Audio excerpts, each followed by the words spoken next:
nose in it. I'm authentic, real name, no gimmicks, no game, no scrimmage. I ain't playing with you What niggas. up, everyone? It's the Nation of Podcation Daily Podcast. I'm O'Shea. Make sure you guys hit that like and subscribe button. Hip-hop superstar, icon, and mogul 50 Cent goes off on P. Diddy after being found guilty on 2 charges. Now, as we all know, Diddy is gonna come home. He's not doing life behind bars. He's not gonna do 10, 15 years behind bars. Diddy's gonna be able to come home, and he's gonna be able to come home real soon. 50 Cent's been spearheading this anti-Diddy campaign for a long time, and a lot of folks are saying the real reason why is because 50 Cent's baby mom was caught messing with Diddy. Her name came up in the court case and all of that. So crazy work right there, that folks are saying that 50 Cent was kind of jealous. Others are saying that Diddy kind of deserved all of this with everything that he went through with Cassie. Now, 50 Cent goes to his Instagram and posts this. So 50 Cent says, Diddy beat the Rico, that boy a bad man. He's like the gay John Gotti. LOL. Crazy work.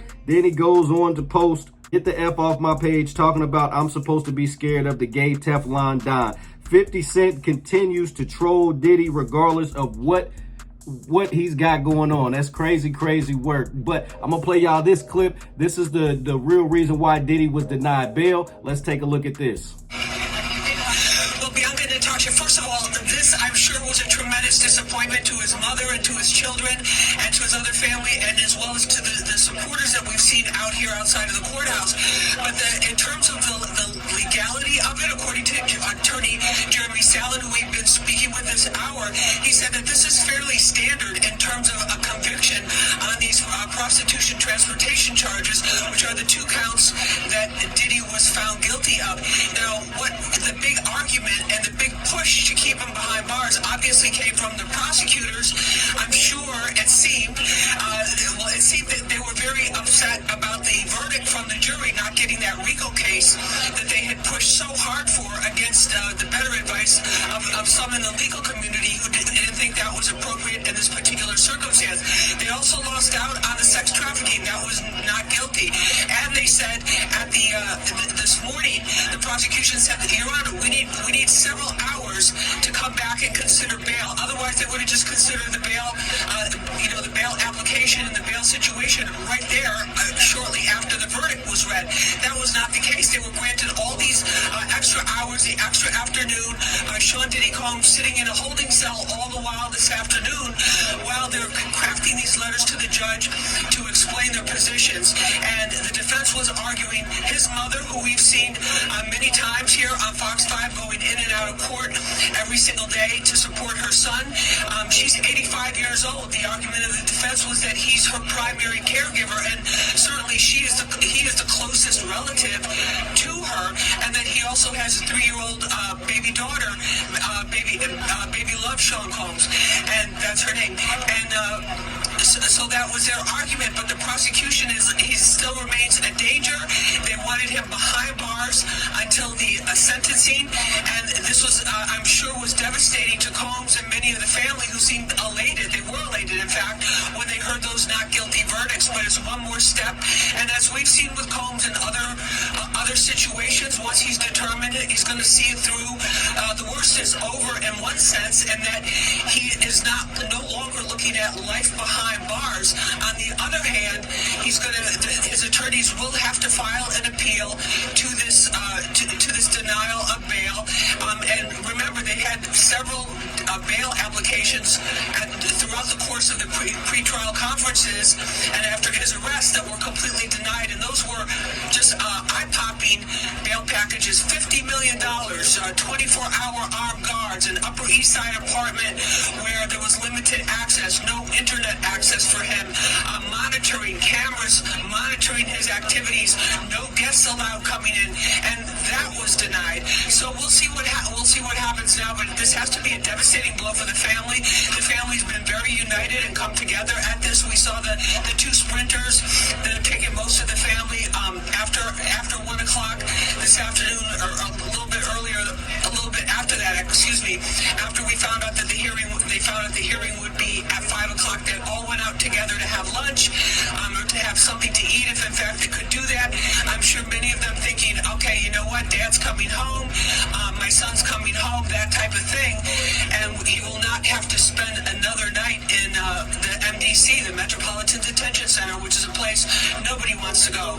And so that's what it is. It's just a devastating blow for them. They went from this high this morning of realizing that there's just those 2 counts of the prostitution transportation that they're facing, and that that can be dealt with over time. That's a far cry, Bianca and Natasha, from looking at the possibility of life behind bars, which would have been with the RICO case and many decades on the sex trafficking case, because that also carries a very, very heavy penalty. But that's it for today so far. And then tomorrow the courtroom will be. Tomorrow the whole courthouse is on administrative leave, is on administrative closure, meaning that we're getting interference from all the helicopters up above. So tomorrow the courthouse that you see right behind me, where the trial's taking place and where this bail hearing just happened, that will be closed for an administrative closure. There will be no activity there, no scheduled activity there. Friday, the courthouse is federal holiday closed. It's always closed on Saturdays and Sundays. So there was obviously a pressure to get this decision in before the holiday weekend. And I'm sure there's a lot of disappointment all the way around that they just couldn't bring him home tonight. Natasha and Bianca? Yeah. Lisa, you mentioned that the $50 million bail package, which is pretty extreme. Why was that not enough to convince the court to let him go on bond here, especially with all those other extra things you were talking about? Could you repeat that again? I'm sorry.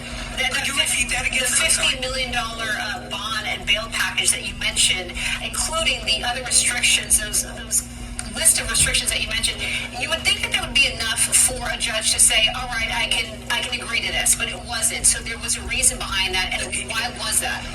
Yes. Well, the reason behind that, and that's a great question. What the reason behind that particular denial was the fact that the feds, when you're in prison or you're in jail, they're monitoring all your calls, and they tell you straight up, we're monitoring all your calls. The lead prosecutor, Maureen Comey, told the judge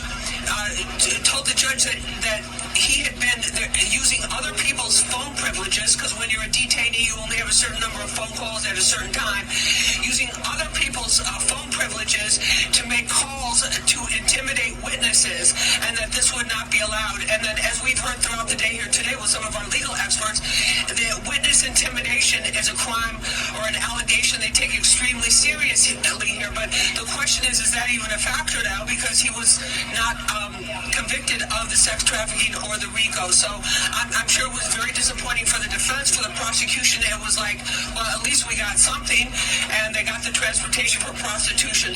But I think it was a big come down for the federal prosecutors. That's what pretty much every legal commentator and legal expert is telling us today. That's the latest here from federal court. Natasha and Bianca, back to you in the studio. Yeah, definitely. All right, nation, there you have it.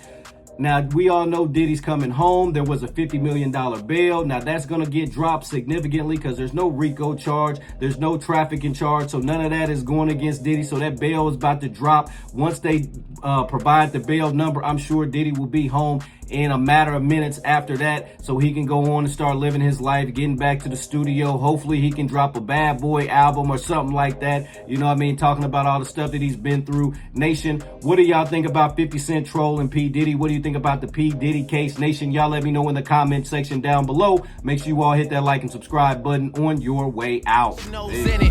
I'm authentic, real name, no gimmicks, no game, no scrimmage. I ain't playing with you niggas at all.